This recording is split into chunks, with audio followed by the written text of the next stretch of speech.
Mazibuko was a Christian grade student who was once an agnostic. After the loss of his friends, his mother's declining health, and a painful breakup, his life was in an all-time low. Here he shares about how God actively pursued him, offering him rest from all his burdens. Favorite movie and why? Favorite movie and why? Like a singular or like a trilogy or like a. Because I'm a guy who has so many favorites that it's hard. Okay, let me actually think right now. Favorite movie? I'd have to say. Right now, there's two, or there's three that come to mind. The Amazing Spider-Man, like what they do. I'd say Interstellar, and then Hacksaw Ridge. Yeah, that's and why? Why? Because I grew up with Spider-Man, and I like the character. I relate to the character sometimes. He's just a cool character, and just visually, it's amazing. CGI is everything. Still holds up. Andrew Garfield is one of my favorite actors. And then Interstellar, I like the acting in it and the way the story is told, and the cinematography is just wow. It's just yeah.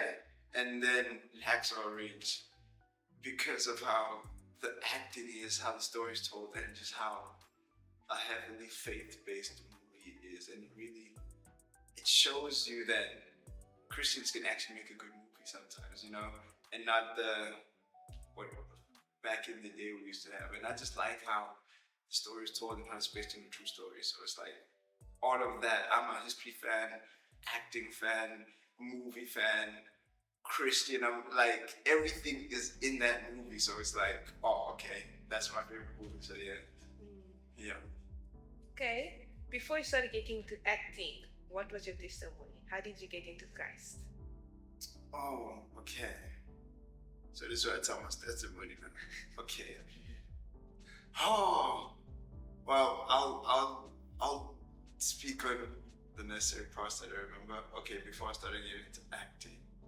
Well, first of all, I've always wanted to do acting from like the age of 12, which is really a few years before my testimony starts. But I say my testimony started around about 2022. But for backstory there, I'd have to give context. Before I became a Christian, I used to be someone that obviously wasn't a Christian. And I grew up in a semi-Christian home where we'd go to church, but would also not be that Christian. Like, we'd be those Sunday going Christians and not everyday Christians. And before I met Christ, I was just like Paul, actually, which is very funny to me. I hated Christians and I hated Christianity to the point that it angered me. And I was like, wow, it's still crazy to this day to believe, but like, to me, it started off gradually of like, I was agnostic. I was an atheist. I didn't believe that there wasn't a God at all. I was first of all confused of which one is the true. Because you know how many religions are here, and like I was also like the normal person seeing this view of so much suffering. So like, is God really? I was that person, and it caused me to hate Christians and Christianity. And in some points of my life, I think I did blaspheme Christ in terms of I was disrespectful and like, I wouldn't say cussing him out, but I disrespected him at a point because I didn't know he was God, and I was like, Jesus can't be God and all of this. And then it started in 2020 where I was in grade 9 and I started asking Ted, who we all know now, and he also grew up in a Christian home more so than I am. They were more Christian than my family, but also, wavering. And he wasn't Christian at the time, but he still respected. He was Christian, but he didn't know that a Christian is a person who follows Christ daily. So he still respected the religion, he respected Christ. So he would try answering the questions, but he would fail because he also wasn't educated. which to me fueled my how I got these Christians because they can't answer my questions, and it got to the point where I would be disrespectful to Christ, but not intensely and not all the time as well. It'd be like, if the topic would come out, I'd be like, nah, man, that guy isn't God, or, and then 2022, we jumping 2 years from now, because 2 years from that time is where, actually 2021, end of 2021 is where it starts, because that is where I get a girlfriend. And just now goes down a very path, but you'll understand why the girlfriend is fuels the testimony this time. So I date this girl. First of all, I'm black, I'm white, her parents are racist. It's crazy. I'm black, she's white, so it was already but we dated for like a few months at the time, and her parents didn't know, because obviously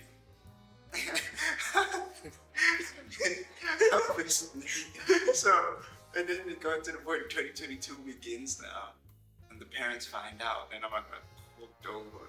But I, though not Christian, knew the rights and wrongs of being a noble man, So I was like, I'm not gonna run away, because they're like, we want to meet this boy. So I was like, crazy, cool. I'm not gonna run away. I love this girl, so let me actually go meet the parents and be a nice, respectful man. So I go there and I meet the parents. It goes surprisingly well. I thought, wow, crazy. They're like, yo, bro, we actually like you. So we're gonna let this happen. We're gonna let this continue. I was like, at that age, I was like, Jesus, bro. But then this is the part where it goes crazy, because now you gotta keep in mind where we've dated for so long, not so long, like a few months, 6 months at a time. We're both not Christian. A boy and a girl left alone in a room.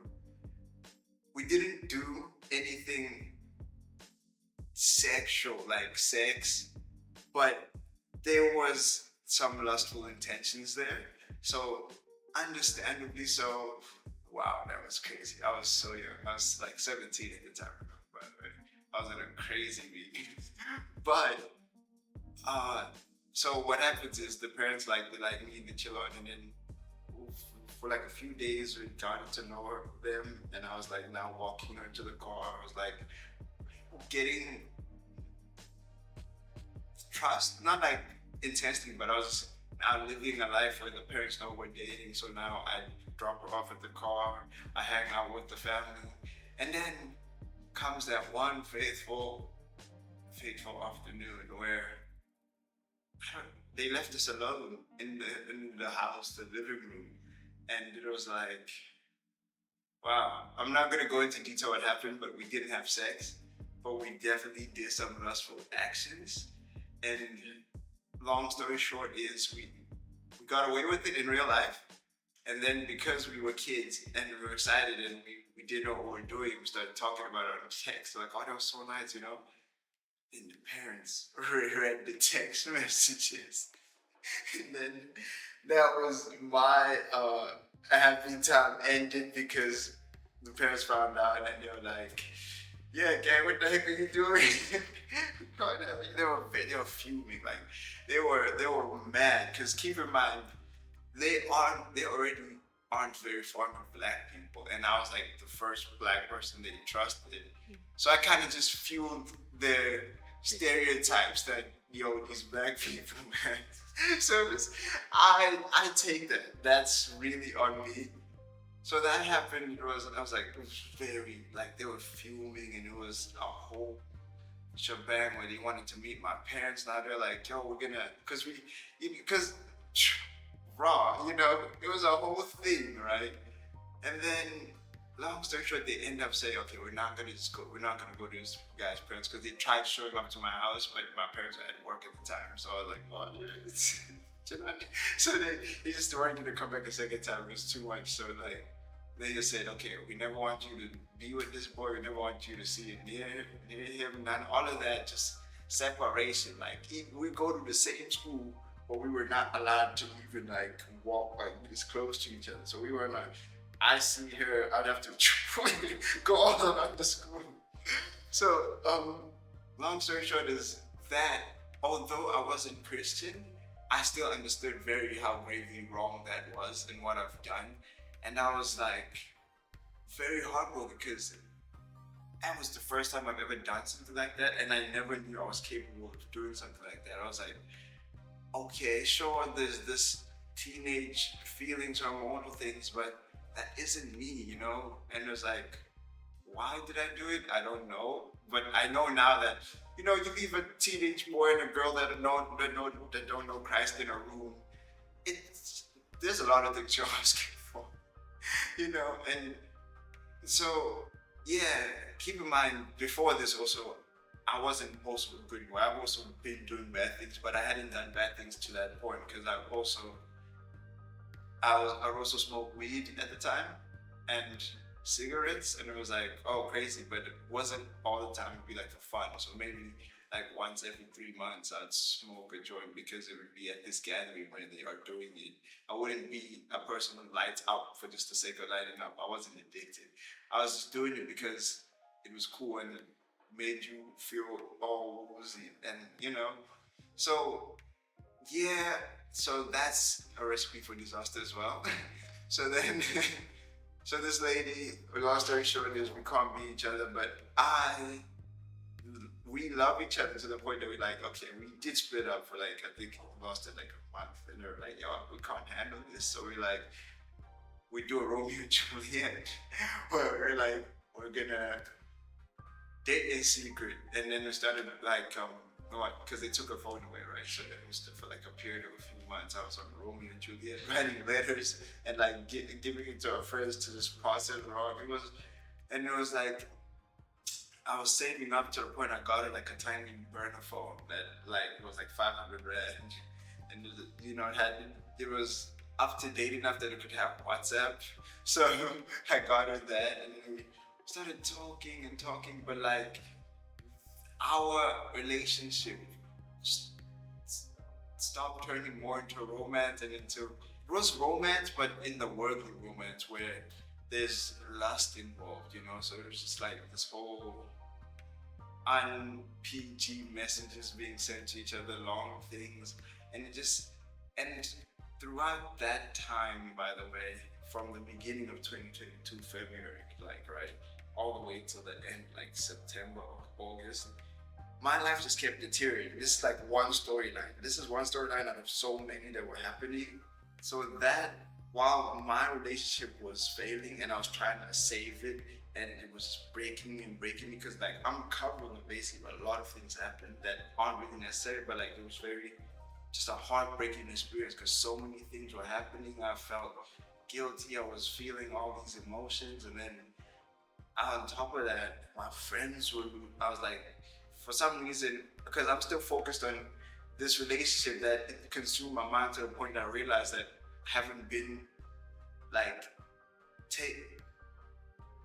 I haven't been focusing on my friends, you know. So like obviously, if you don't like take part in a relationship, it's gonna fall away. So I came back, a friend group somehow it was drama, and like now they're breaking up, and like now I'm losing friends, and I'm losing a girlfriend, and then that family problems were happening where my mom and dad were fighting, and I have a little sister, right, and my older brother's in uni, so I was now the oldest in the house because he'd always shield me from the fighting. Now he's in university, and I got this little sister that I have to take care of and shield her from this family trauma, and also trying to save this relationship that's falling apart, friend groups falling apart. There's so many things were happening that for a 17-year-old at the time really shattered my world and just shook it. So like as every month, I'm not exaggerating, every month went by, the worse and worse. And I was like, what is happening in my life?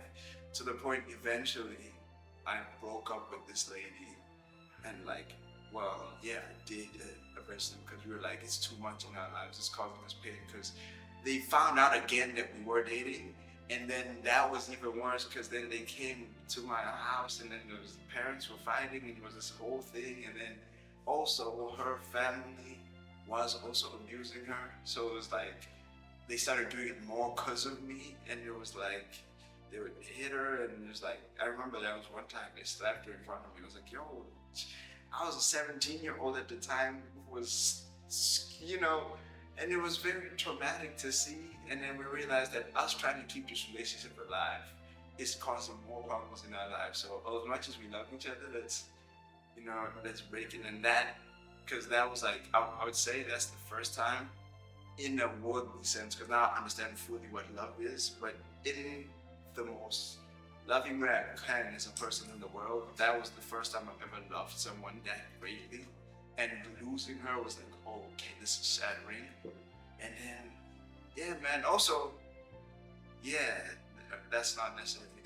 So then I was that broke ties, and I don't know, anyone who's experienced a breakup will tell you that it's very shattering to some degree. And now I'm having less friends than I used to. My family was kind of getting better, but then that's when my mom got sick, and it was like, I remember seeing her faint in front of me, and like as a 17-year-old, you're like, what the heck is happening? So like all of this was happening, and I still got to take care of my little sister, and it's like, she was like, I think what, 7, if not 8 or 9 at the time. I was like, wow, this is crazy. So then that's what happened throughout the whole year of 2022. But now I'll tell you what was happening in between that, okay? From that time of February where I was walking to my girlfriend's house to try and make it all up to her, I was just lost and so confused of what to do. And I remember for the first time acknowledging God, and I was like, I actually don't know what to. I remember walking, like saying it out of my mouth aloud, like I don't know what to do. I want to fix all of that is happening, and I don't know what to do. And I remember the first time I heard the voice of God, and it was the verse, and I didn't know it was the verse at the time. And He said, "Come to me, and I will give you rest." Because I was like, I'm tired. I don't know what to do. I'm trying to figure out all of this, and then I kept quiet, and I heard, "Come to me, and I will give you rest." And then that's the first time in my life where I was an agnostic person who hated Christianity. I knew that that's God, and the God that spoke was Jesus. But because I hated Christians and Jesus, I was like, I don't want to go to you for help, because I hate you, So hearing the person you hate saying, "I want to help you," I was like, no ways. Nah, I'm good. So each month that went by, like each bad thing that would happen, like I told you, got deteriorated. Every time something bad that would happen and it shattered my life, I kept hearing the verse, "Come to me, and I will give you rest." And the whole year I kept brushing it off, and then my For You page all of a sudden started turning into like Christianity's things about the rapture, things about Christianity. And I was like, when I watched the videos about the rapture, they scared me, because I was like, I don't want to be left behind. What? And it was like, and every time my life was shattered and shaken and break, I kept hearing, "Come to me, and I will give you rest." And I now know that verse is my favorite verse. It's even in my Bible, because it's the verse that saved me. It's Matthew 11:28. It says, "Come to me, you who are weary and heavy laden, and I will give you rest." And I at the time never knew it was a verse. I'd never heard of it. So me hearing it was just God, and it was nothing else, because I never read it, never heard it, never knew it was from the Bible, but I kept hearing it every time something bad would happen in my life. And I was like, okay, maybe I'm just making stuff up now. Got to a point where my life was so bad that my mom was taken to the hospital because she got sick. And then I was just at my lowest, and I was like, I was so clouded in sadness and heartbreak that I was like, what the heck? I don't see a path forward. Like, my matric year is next year, uni is in 2 years, and I don't see a path forward. I'm clouded, and I'm like, what do I even still? Because I was like, even willing to let go of my career to go and be with this girl, because it was so unhealthy that I was like we were dependent on each other. Because I was like, I can even go homeless as long as I'm with her. And I was like, what? So then I got to the point of my lowest. I'm in my room, and then I remember there was this Bible that my mom gave me when I was 12. She was like, read it because this will help you. And as a 12-year-old, church was boring to me. I was like, oh, come on now, I'm a kid.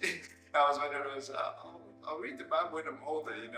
And then I was in my room, so like even the weather was overcast. It's like everything was just gloomy. Even my mind, my mental state, I was battling so many things. Sat in my room, and I was like, I have nothing. Like, literally, I remember saying to myself aloud, the only thing keeping me on this earth right now is my little sister, because if I go, she has nobody else. So I literally sat there saying, I have nothing. Maybe I'll stay a few years, wait for her to grow up, and then I will go. And I was like sitting there, and then I heard it louder than it was the other times, saying, come to me and I will give you rest. And I remember as soon as it said that, I felt like looking at the corner of my room, and I saw the Bible that my mom gave me years ago that was collecting dust, just sitting there. And I was just got so mad. I was like, you keep saying that, but you're not showing me yourself. You're not helping me. You're not. And I had this whole rant, and then it went quiet, and it said this again, come to me and I will give you rest. And at that time I was like, you know what, let me give this Christian thing a chance. Because I've seen videos that hurt people, because even in my life I had Christian friends who would always sometimes send me Bible verses, but I would not even read them because it's a Bible verse. I'd just skip away, and I'd have like that moment, all the tiny times people have told me about Christ, and people told me their testimonies when I wasn't a Christian, they just came back to me. I was like, if Christians say this God is so helpful, this God is so this, let me give him a chance. But I went in with the mindset of, I'm going to do it and nothing's going to happen, and then I'm going to tell all the Christians that nothing worked, and then I'm never going to do it again. I wanted to try it for the sake of proving it's not true. So I picked up that Bible in my one time ever touching that thing, and I was like, I don't know where to start. So I was like, I just read it like any other book. Start from the beginning of Genesis, and then started reading it, and I was like, yo, looking interesting. And then I was like, I'm not a reader, so I started with the audio Bible, and I would like play, because every time I play video games, I would listen to podcasts or YouTube videos. And then I started saying, you know what, while I play my video games, let me listen to the Bible.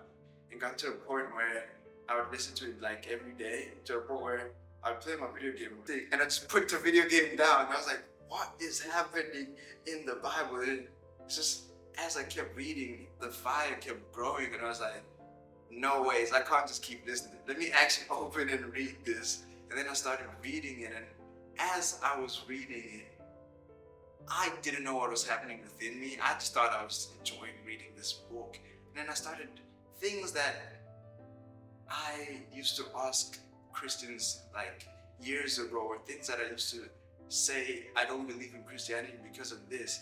Questions I've had were answered in the first book of the Bible. And I was like, if so many questions that I was asking are answered in this Genesis book, how many more are answered throughout the whole book? And I'm like, you know what, let me continue reading.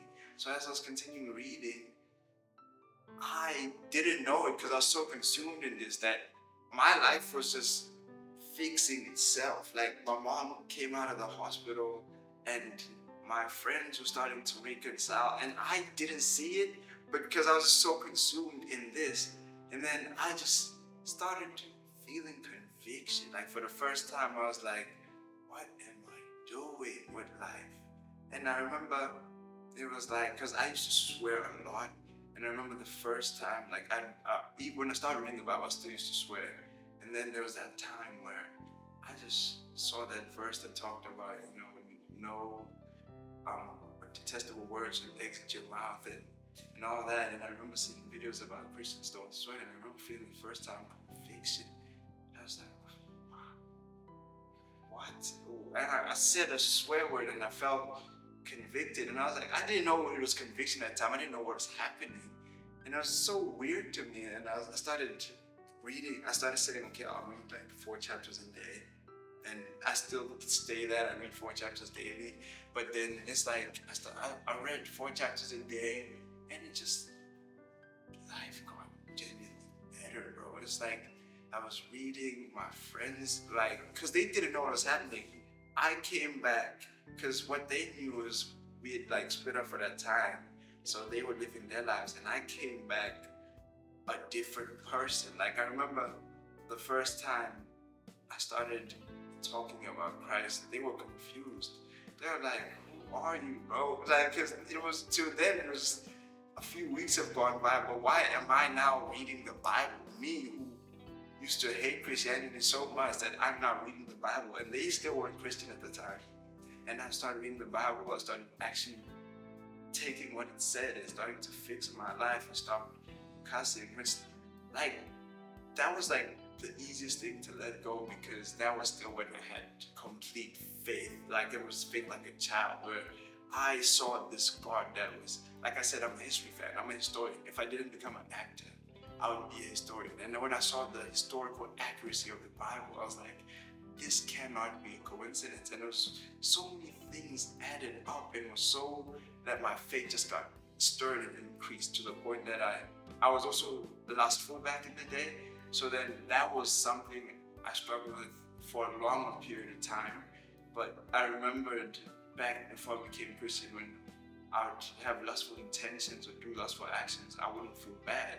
But when I became a Christian, I started with, this is not right, this is not. So although it took long for me to let go of that lifestyle, it's still, Christ was stirring within me. And then where my testimony really kicks off is at that point where I started reading the Bible for like a month now.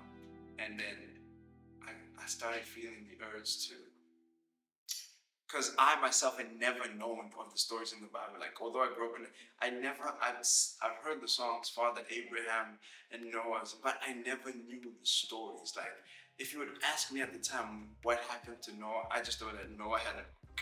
I just know that Abraham had many sons. I just know that, because I'd only known the Bible from the songs we sing, like, Father Abraham. And when I started reading it, I was like, these stories are so interesting. Why was I never told about this? Because I was right. My whole life, nobody had ever told me about the Bible in depth besides, oh, Jesus is God. And nobody had ever told me the truth of the Bible. And I sort of was sitting there and literally crying and like, I almost went to hell. Why have nobody told me about this? And then that was the first time when I heard you tell people about this. You sure? I'm good. And then I got so scared, because at that time, everybody in my context was a non-Christian. They were weed smokers, alcoholics, they were everybody. And I started wanting to post Christian videos, and I was like, I felt like I was on a podium. I was like, oh my goodness, how is this gonna end up? And I posted that first Christian video I ever posted, and I deleted it after. I posted it again. I deleted it. I posted it again, and I was like, just leave it. And you know when you text your crush and then you run away. So I posted it, I threw the phone down and ran away to the other room. And I was like, okay, what's gonna happen? I started praying, Lord, please let this turn out good and all that. And it was, I thought I was gonna get chucked at rocks. I thought I was gonna be ashamed, like, blah, blah, blah, blah, blah, blah. And then, if nothing happened, I posted it. No one really responded. And I was like, okay. So I started posting more, and then it gathered traction. People started saying, "Whoa, okay." They started realizing, wait, this is not just posting Christian videos. It got to the point where some were asking questions, some were low-key still like jabbing fun, but not really mocking me, you know, like, "Whoa, when did you become Christian now?" You know? And then I just stopped rising. I didn't even do it myself. It just sort of happened because I prayed for God to help me not care about what, and it just automatically happened because, wow, God is so gracious. So when that happened was, yeah, I started posting Christian videos.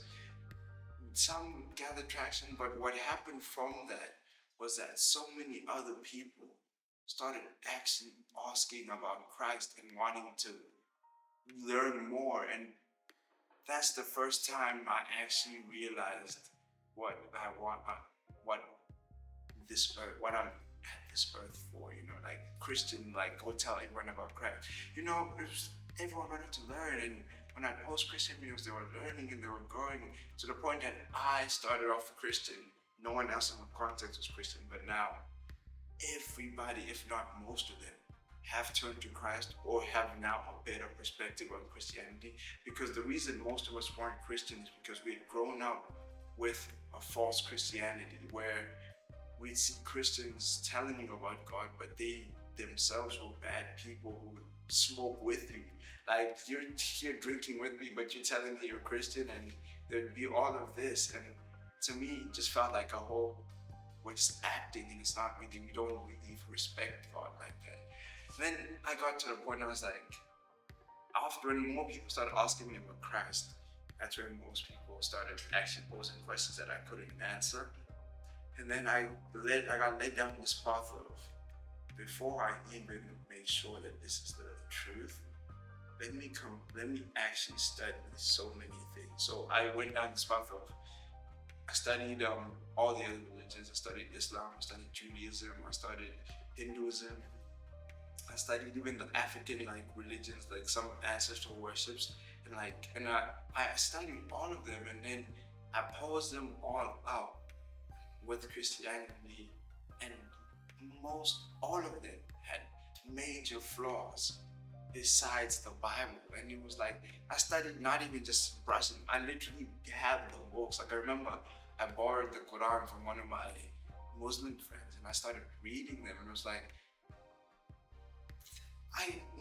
posing them to the Bible they were good, but if you put the Bible in the picture, they're here and the Bible is up in heaven.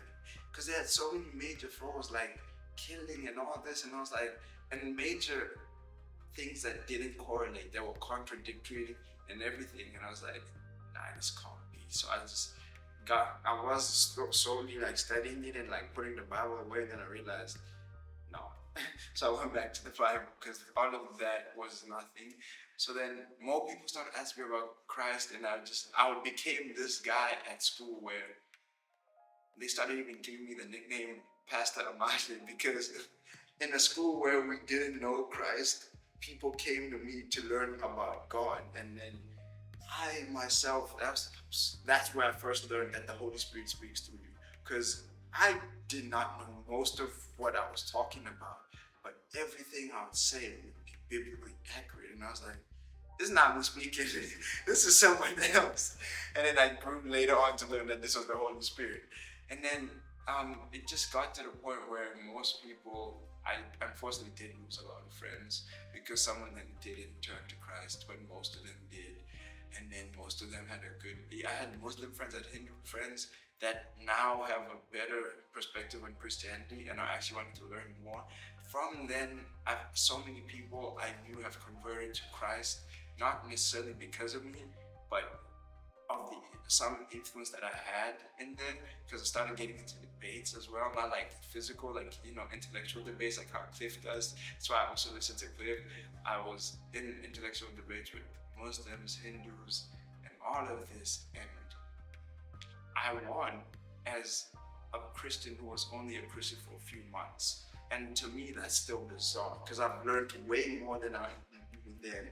But the fact that the Holy Spirit spoke through me and taught me at a stage where I hadn't even finished the Bible, because I started it from front to back and now I finished it, right?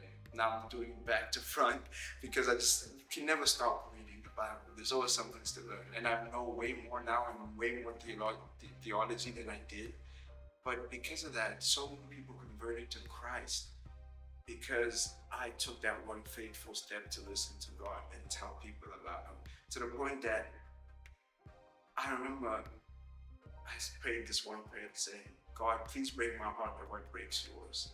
And that's a hard prayer to pray because I was in a school that nobody knew Christ. So I started hearing conversations literally from the back of like 15-year-olds talking about sinful actions that to a normal person would be like, oh, okay. But to me, it just stabbed me. Because then I remembered I prayed the prayer, break my heart and what breaks yours. So every conversation I had just broke my heart to the point I got into a mini depression and I sat in my room again. I said, God, no, I don't want this. Take your heart back. Because so many things were breaking my heart. But I'm so grateful that I prayed that because I realized that so many people needed God. And when I gave my life to Christ, most of my grade didn't know Christ. Now, when I left high school, most of my grade became Christian. And even the girl that people thought was like the school B word, the one that was sleeping with so many men. I remember she came to me, she was like, I want to know about Christ. And then I was telling her over a period of few days about Christ, and then people were making fun of me because they thought I was trying to sleep with her too. But meanwhile, I'm genuinely just telling this lady about Christ. And then that's my biggest wow. Like a lady who I, for one, thought was too far gone, gave her life to Christ. And I was like, what? Like, this lady went from sleeping around with those guys in the school to being a modest woman. I was like, what? And it was just so many things that it started trifling into not just me. I'm not taking this as me because I'm just a guy who spoke. It's a butterfly effect. I didn't do this solely. It's actually God, and it's actually how He was working through other people. Because I'm probably making it sound like I was just one man in this like cliff. It's just I was just speaking, and it just happened. So like most of our grade became Christian, and most of the things opened up. My whole friend group became Christian. Like my closest friends became Christian, and we were walking this path together because I started it one man, and then I had a community because I realized how great community is. Because being a Christian alone in a school where there's not a lot of Christians, it breaks you. You feel so alone, and it was so. When I got that community, it felt like I had a master bed that I could lie on when I come back home now. I was like, oh guys, I'm tired. Let me just come to y'all.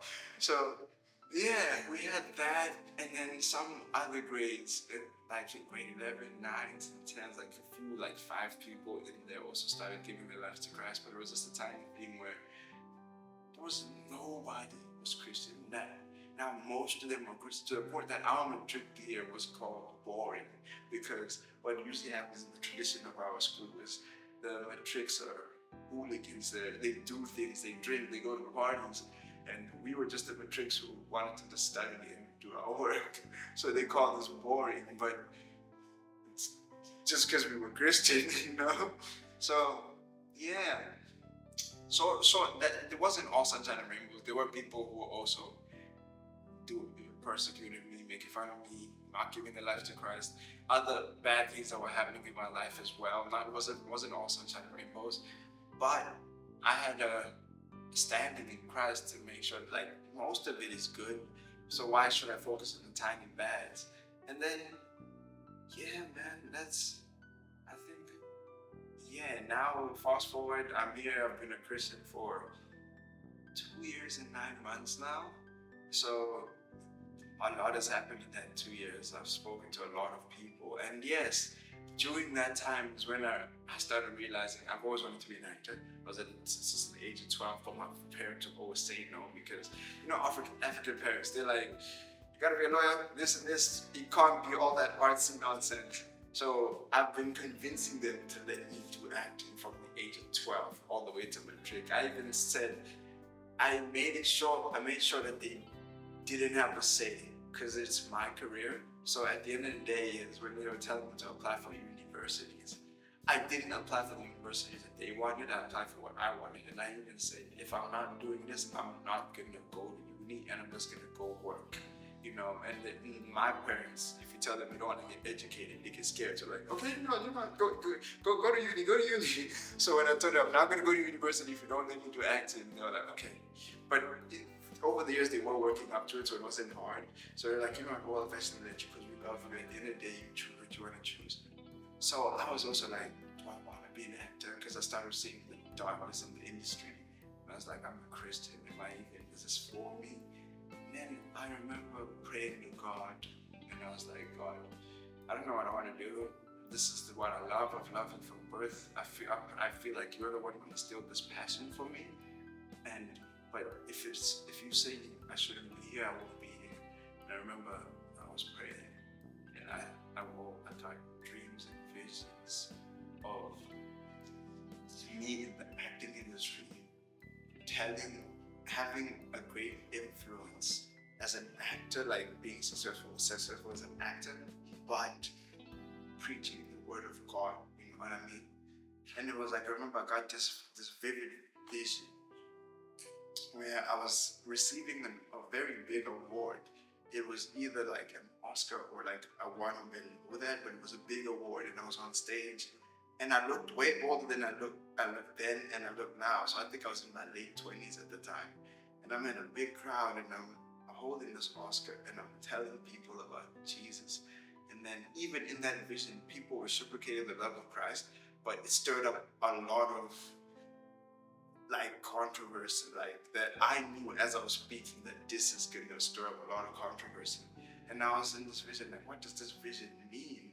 And then it was like very short, and then I started having dreams or visions of me in interviews as an actor, still talking about Christ. And then I realized that my number one thing is to tell people about Christ. And if I get a platform to preach on as an actor, the more I get successful, the more people I have access to, the more I can tell about Christ. And then God started putting words in my heart saying, he even showed me a vision when I was in a room with executive producers, and he said, you, in this industry, you will sit in rooms with demons, but you will be the light of that room because I will shine through you. And he showed me sitting in rooms with people that were evil, that actually had demons inside of them. And I was radiant, I was glowing golden and yellow and white, but I was sitting in this room with demons and oppressed people, and I was like, what is this vision? It scared me as well.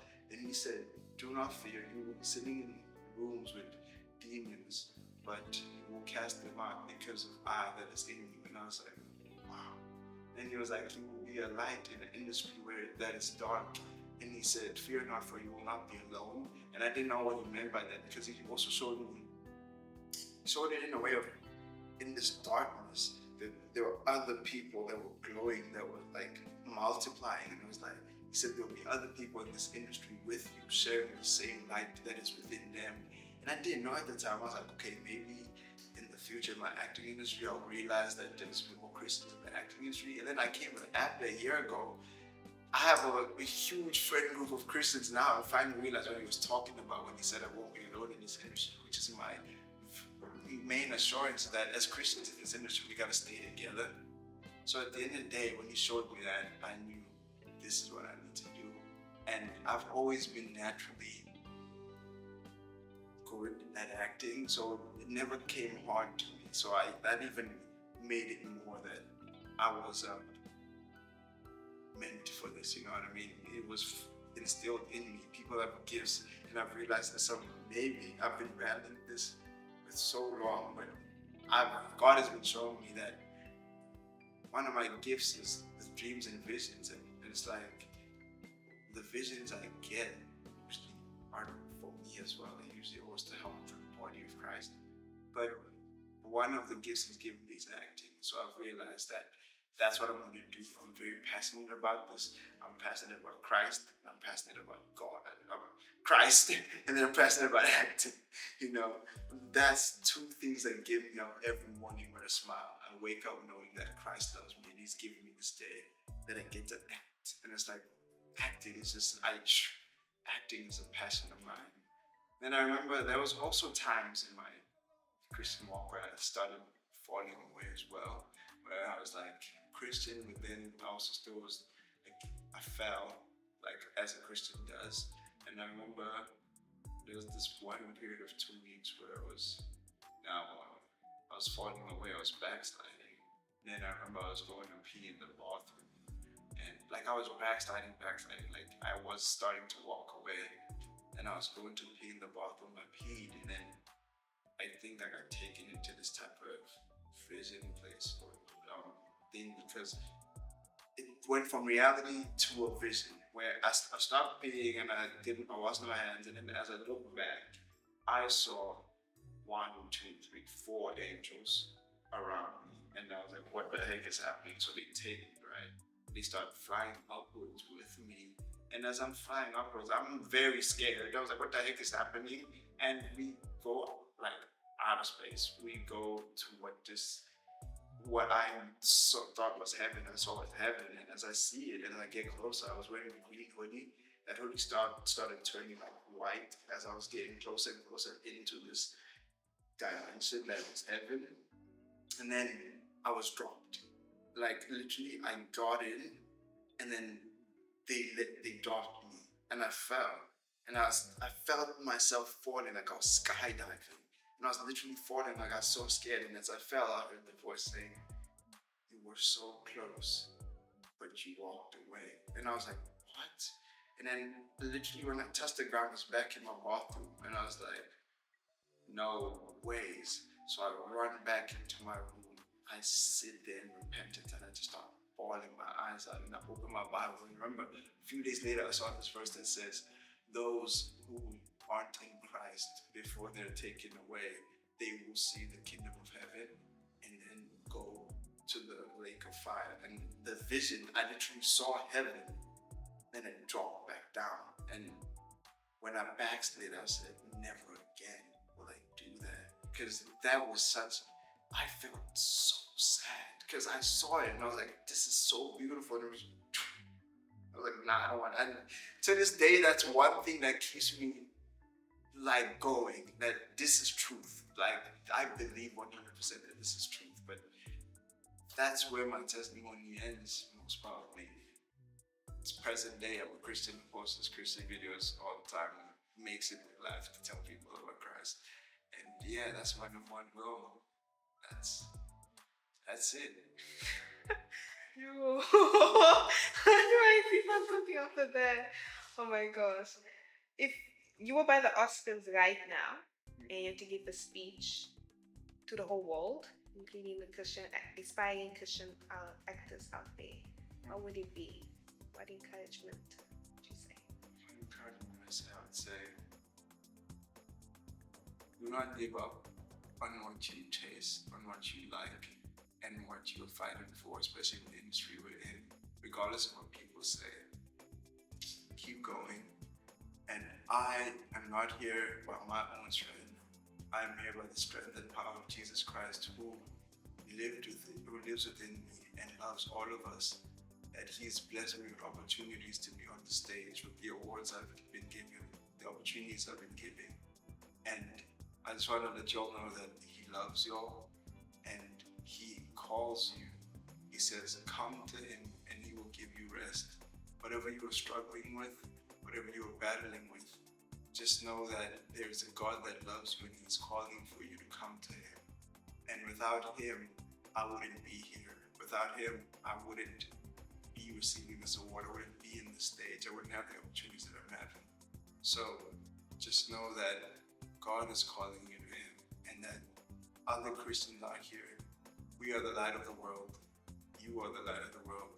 Be the beacon of Christ and show Christ to the world. And show love to the world. Show peace to the world. Do not show resentment. Do not show anger. And do not show malice. But bring the love of Christ so that we may change the world. What are some goals that you have for this industry? Some goals that I have for this industry is, well, number one is to be in a lot of big productions like movies, mostly movies, TV shows. Eventually, maybe one day in the years down the line, to win an Oscar or more, and to win any award actually, like no matter how big, no matter how small, just to have not really an arsenal, but to have like some few awards, because ultimately I want to gain traction, I want to gain success so I can have a fortunate life to give to my family and kids. Family that is to come in the future with my kids and wife, family that is now here, my parents, my family, my cousins, and also to live a life that doesn't worry about money. And ultimately, the money I get, I want to give back. Like, it's number one thing. It goes to God, it goes to the people that need it, and I want to be able to give without having to worry about how am I going to feed my family, you know. And at the end of the day, the more I get successful, the more people know me, the more I can tell them about Christ. So the goal is not to get as big as possible. I don't want to be the most famous person in the world, but I want to have some level of fame so that I can have reach in places where I can't. Because last night, some goals too is to start an orphanage, to start an animal shelter, and to also start our homeless shelter as well. So with the fame and the success I get, that money is going to go into those other projects, because I've seen a range of homeless issues, orphanage issues, and animals being treated. So acting is just a stepping stone to get the funds to pour down into everybody else. And I really want to start an orphanage or a homeless shelter or animal shelter, or all of them, you know. I just want to do that because it gives back to the things and people that need it most. And that's my goals in the industry, to have so much money that it isn't mine, but it is for the people. What's the biggest challenge you think that you're facing in this industry? Biggest challenge.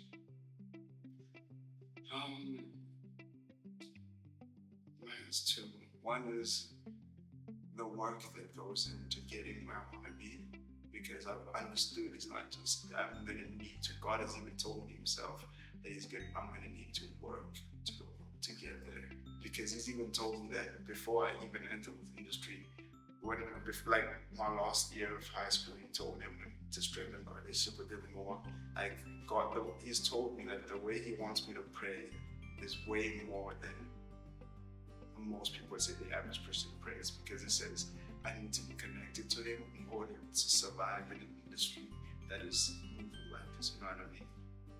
So it's the work that needs to be put in spiritually with God, and the work that needs to be put in physically with doing the work, with knowing people, with talking with people, with acting and all of that.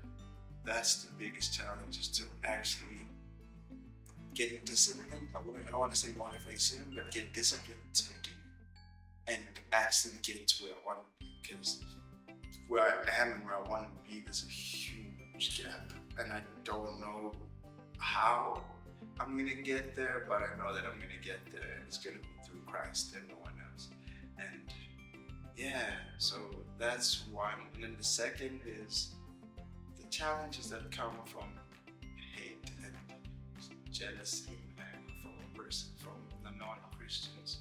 Because we live in a world where Christians are hated. So being a Christian with influence will garner hate, will garner criticism. But I've learned to just, you can never make everyone happy. Christ himself was the most perfect man on this earth to ever walk, but he also had criticism. He was killed for being perfect, you know. So I've realized that I just gotta trust God, look at my Savior, and focus on my craft and not worry about all of that. So those are my two biggest challenges. Number one is the work that needs to be put in. Like, I'm tired right now too, because wow, been production after production, rehearsal after rehearsal, casting after casting this whole week. So now I have this, but this is nice, I like this. So yeah. Okay. What's your favorite song and why?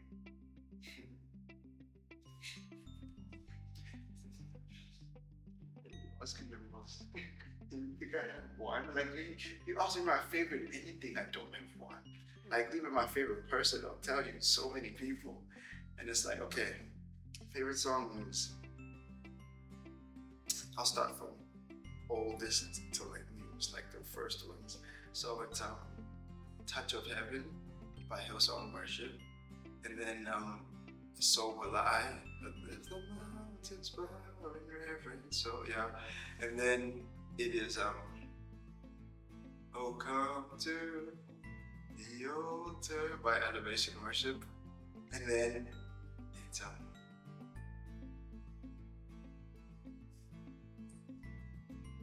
I know it, I'll find it later. But it's the song it's also by Elevation Worship, but that's I don't worry about that. Then another one is gosh. Gosh. It's gonna be so quick. It's gonna be so quicker than I can even run. Okay, I'll find it, because this one really helped me when I was Same God. Yes, Same God by Elevate. You are the same God. Yeah, and then that's wait. I Thank God by Travel in Maverick City. And then there's this one. I think it's Worship. Yeah, you're worthy of it all. Yeah, Worship it all. Then there's others I just like, but those are my favorites. So yeah. You said why? Or did you just no? Why? Why? Quick. Okay. Touch of Heaven and So Will I were just very good songs when I was in the beginning Christian, and I really felt the spirit move there. And then just nice songs in general. And then Same God was a song that got me through the hardest time in my life, which was last year, which was when my mother passed away. And that song, in my midst of depression and anger, really made me trust God, and I really made me understand the peace that transcends all understanding. Because with that verse, I felt, even in the midst of mourning, I felt peace that I couldn't explain or understand. And the other songs are just vibes. So yeah, that's why they're my favorite. Final question. What Christian actor would you say inspires you? Christian actor? I actually don't know. Because I don't go into depths to find people's religion. Because if I do, it might no longer be my favorite. Because, you have a guy you like and then you realize it's a Satanist and you're like, oh. Yeah, so Christian actor that inspires me. Or even from a Christian film. Huh? Or even from a Christian film. One goal. Nah, I found an actor, there's like two. Number one is Chris Pratt. And I think, Chris Pratt and Mark Wahlberg. Those two they've really shown me that even though you're a Christian, you can really go far in this industry. You can have so many good movies. You can have so many movies that people wouldn't even think of. Like, people think Christians are just guys who don't know how to do things. When they talk about a Christian actor, they think they're bad. Those two have shown me that you can really go far in this industry. You can be a Christian, and you can also do so many things. Because I want to be in good production. I want to be not high paying, but high quality productions. You know what I mean? High paying, yeah, okay, cool, I'll take that. But I'm more in love with how you tell the story, like the medium. There's so many ways you can tell a story. So Chris Pratt and Mark Wahlberg, because they've been in so many Marvel movies, they've been in so many big productions that you like. Christians are going far in this industry, and they're actually talking about Christ in the midst of doing that. So they inspire me to also say, I can do the same. Done.